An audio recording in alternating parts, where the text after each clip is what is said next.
ना सैया छूट गई कमर कर धनिया ना करे धनिया ना करे धनिया ना राजा टूट गई कमर करे धनिया ना पिया टूट गई कमर करे धनिया ना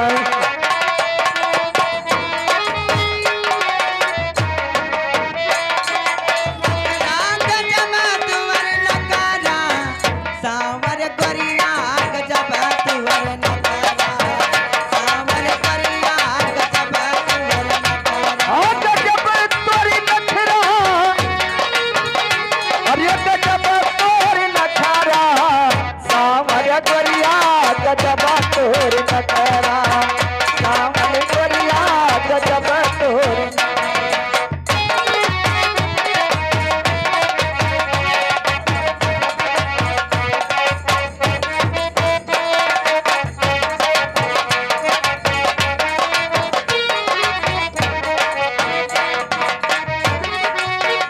और ये आगे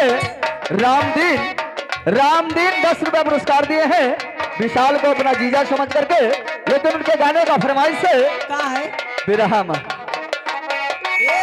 कनवा के बाली क्या भैया पे? नक के नथुनिया हो नक के नथुनिया हाँ कनवा के बाली हो नाक के नथुनिया हो नाक के नथुनिया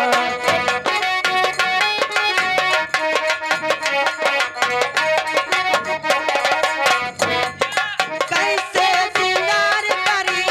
सुन बदनिया हो सुन बदनिया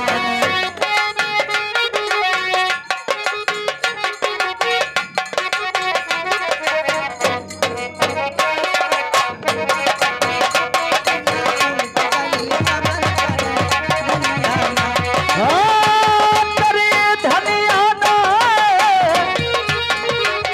करे धनिया ना पिया टूट गई कमर करे धनिया ना पिया टूट गई कमर करे धनिया ना